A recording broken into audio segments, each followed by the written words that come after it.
The next poet to the mic, ladies and gentlemen. Every time I get to hear her, it is a joy. I get a big smile on my face. Her stuff is vital. It is passionate. Ladies and gentlemen, please give it up for the incomparable Brent.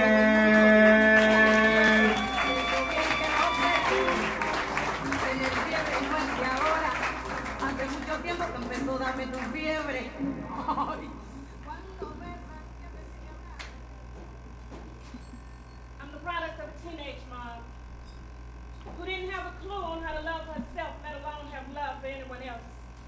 You see, she rebelled against her parents, running wild, crazy, and free, so eventually she ended up pregnant with me, and she was embarrassed by the situation.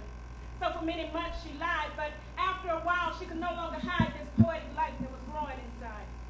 She quickly became the talk of her small town, whose only source of juicy news was spread to somebody else's blues.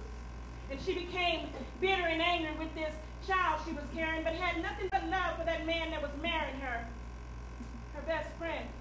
He'd been with for a while, whom she also claimed to be the father of her child, but after many failed attempts to disrupt their plan, she finally gave up on that particular man. She decided to change up her game, so she started naming other names of possible gardeners who used the hoe to carelessly plant their seed, but didn't feel the need to nurture or feed this product. And since Maury wasn't around at the time to administer the test, the only thing that she could do was guess and pick the one that she thought was best to be dad. And since her word was all he had, you know, he assumed the role, but see, now the child is 10 years old, so let the story be told that she's up to old tricks again, trying to get back with the first of the three men. She found out that he had divorced his wife, so she's using me to get back in his life, and she brought us together to try to compare and point out similarities that him and I share. Well, I just didn't think the shit was fair, but who am I to try to go there? And see, now I had to get used to calling another man Pop, so I wonder when all this bullshit's gonna stop.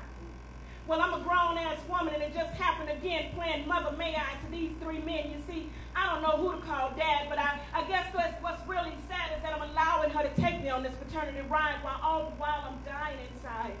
For so many nights I've cried when no one was around to see.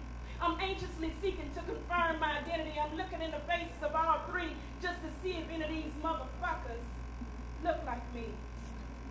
But see, I guess she's the one that's really just jacked up in the head. You see, I'm the product of a mind left unfed. I got a dad that raised me till the age of 10. I got a dad that left and came back again. I got a dad that barely knows my name. And I got a mom that's still playing these fucking games. And I'm 99.9% unsure of which of these gardeners planted their seed. So I guess I continue to be nothing more than a product until I'm positively ID. It was graduation day 2007, the day of our first encounter. And although you never met me, you trusted me. Trusted that I'd keep you safe in ride or die situations. And I was more than happy to restrain your fears for as long as you would allow me. As days passed, we grew closer. You shared with me thoughts of intimacy and excitement. I absorbed the secrets, tears, and prayers that fell onto your lap, but I also experienced your rage. And not once did I break under the pressure of you pulling and snatching on me. My duty to protect you became my excuse to hold you. I laced each beat of your heart with security, and like the presence of your shadow, you just knew I'd be there. We made beautiful music together. See, I was clicking while you were ticking to some old school hip-hop songs, and I remember how you bled those awful melodies into the threads of my soul, but I hung in there. I watched you grow, and although you ignored me from time to time, I was still there for you. We had a few close calls while texting and chit-chatting on the phone, one of which made you aware of my significance. And from then on, you had no problem with me hanging around, so I worried less about you forgetting me. We became inseparable, stayed strapped, never took any chances on these dangerous streets. Dude, I've been there for you since day one. Baby, this is day 1,000, so why am I dying from the hope of living past the memory of embracing you? It's been 6 weeks since I last held you. My fibers still reek with the scent of your cologne.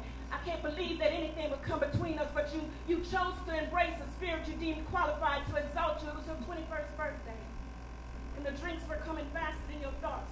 Your friends coerced you to max out on ignorance. You buckled under pressure but didn't buckle under me. And although I disapproved of your state of distortion, baby, I hung in there, waiting to be acknowledged. Do you see me? I beg of you, reach out to me. I refuse to let this be our last ride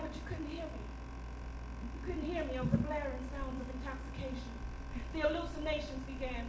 You swerved to keep from hitting what you thought to be your deceased grandmother. Upon impact of life, your body soared 20 feet above death, and I could no longer protect you. But then I guess you no longer needed me to. It's been 6 weeks now. So why am I still dying from the hope of living past the memory of embracing you? I really wish you would have trusted me more. Together, we could have held it down, but you left me hanging when you needed me the most. Sincerely, your seatbelt.